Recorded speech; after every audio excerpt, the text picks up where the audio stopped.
ঈশ্বৰ আমি দৰিদ্ৰ সংকৰে ইয়াতে পাওঁ মনৰ আনন্দ। আমি ৰুদ্ৰ সংসাৰ জীৱনৰ সৃষ্টি হৈ ৰুদ্ৰৰূপ আনহাতে বৰদান হৈ নানাজান ভক্ত আমাৰ সবাৰে প্ৰাৰ্থনা আমি কৰিছোঁ স্বীকাৰ। যাওঁ জগতত কল্যাণৰ হেতু আপোন কৰ্তব্য আমি অগ্ৰহণ।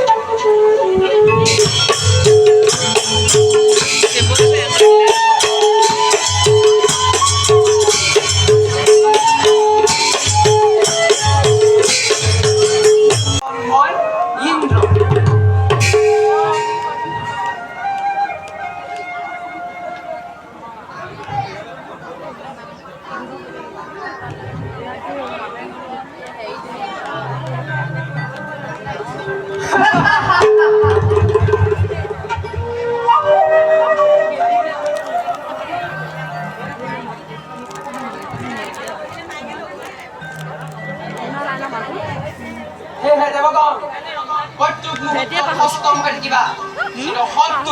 আৰু দৈত্য তাৰ খবৰ পাব অমৃতসৰী মনোৰম নৃত্য গীত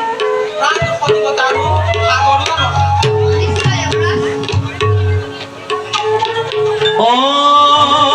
হৰি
বক্ষৰ অমৃতেৰে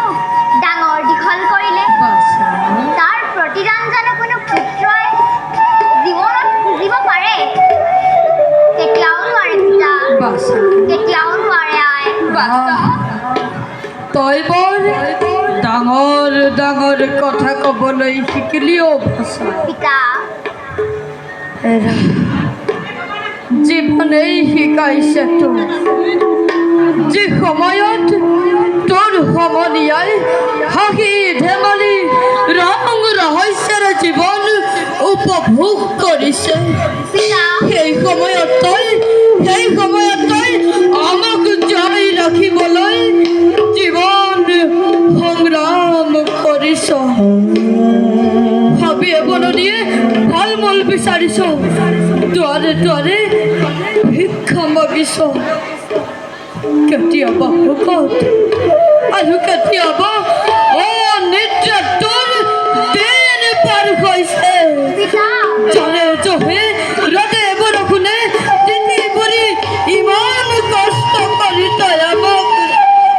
কিয় জীয়াই ৰাখিছ বাছা কিয়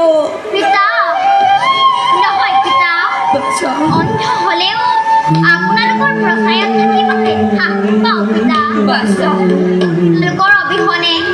মই তেনেই নিথৰুৱা হৈ পৰিম পিতা বাচ্ছা বুলি শুনো যেতিয়া এষাৰি মাত সেয়া মোৰ হাত পৰি যায় অ পিতা বাছা পিছে পিতা আৰু আই বাছা ব'লা এনে আমি নিশ্চয় বল বাছা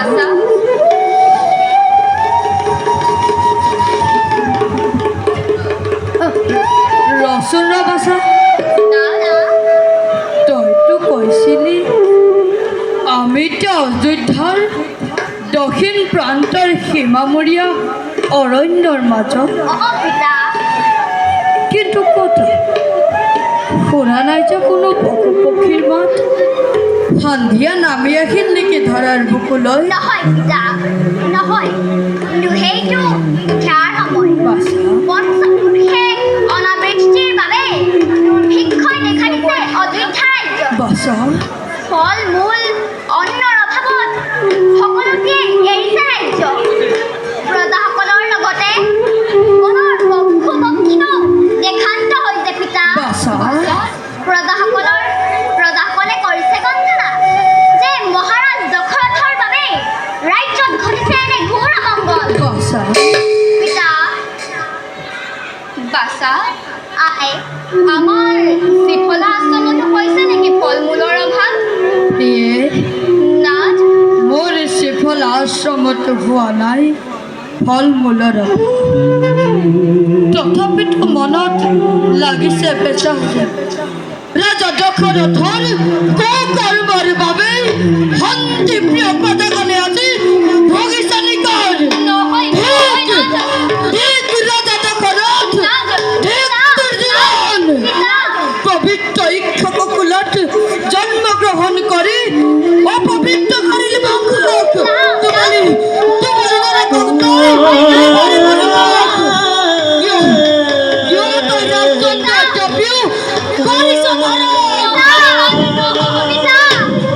শান্ত হওক পিতা শান্ত হওক উত্তেজিত নহ'ব পিতা এতিয়া বলক এতিয়া যাওঁ আমি আশ্ৰমলৈ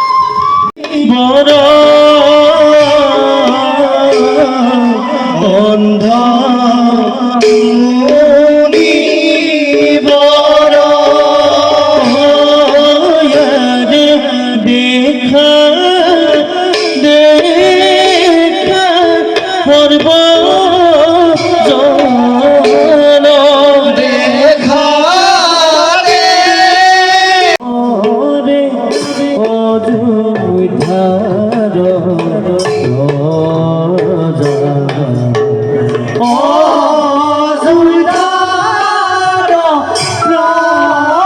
অযোধ্যার যেনে তেনে দিহা এটা লগালো অযোধ্যাত থকা হ'লে এতিয়ালৈকে প্ৰাণবায়ু ওলালেহেঁতেন এতিয়া ব'ল ঘৰত যি এপদটো ৰাম লাখুত আছে তাক লৈ পুনৰ সেই পশ্চিমত থকা পৰিয়ালৰ কাষলৈকে যাওঁ তই ঠিকেই কৈছ মই যাম কাটি চকুৰ আগত দিন মোৰ তেনেকৈ হ'লে দিনত এইখন ঠাইতে কম কম কৰিলোঁ নে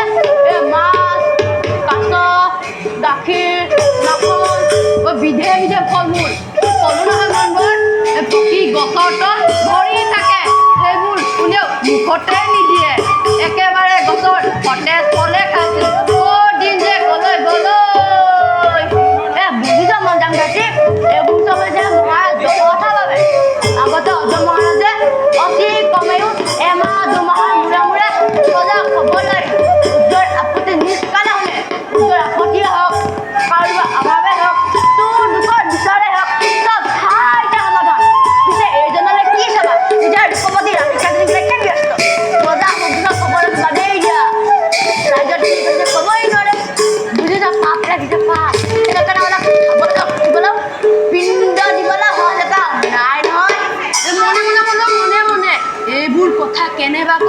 ৰজা কাণত পৰিলে লেঠাই ছিগিল একেবাৰে জম আলহী হ'বগৈ লাগিব এই মাৰিলেও মাক কাটিলেও কাটক এতিয়ানো কি মই সুখে আছোঁ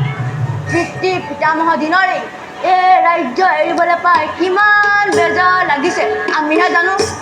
5 বছৰ ধৰি অনাবৃষ্টিৰ ফলত আমি সাধাৰণ প্ৰজানে কি যিহেতু ভুগিছোঁ ৰজা খবৰ গাহৰি পালেনে এৰা সেই অযোধ্যাৰ উত্তৰ সীমাৰ অজানি মুলুকত গাঁৱৰ মানুহবোৰৰ সৈতে পৰিয়ালটো থৈ আহিছোঁ এই সময়ত গৈ নাপালে এঠাই ছিগি এই আটাই কপাই জীৱ যাব পিছে মন গ'ল তোৰনো কিমান হ'ল গৈ এই লাজে লাগে পাই কাটি সলং একোই কি কয় তোৱে বাইদেউ তই মানুহটো বৰ বেদাং মানুহ দেই তই কিন্তু মন গ'ল বৰ আহল বহল মানুহ দেই কথাবোৰ বৰ আহল বহলকৈ ভাব আৰু বল বল বেলি পৰিলে বৰ জঞ্জাল হ'ব বল কাটি বল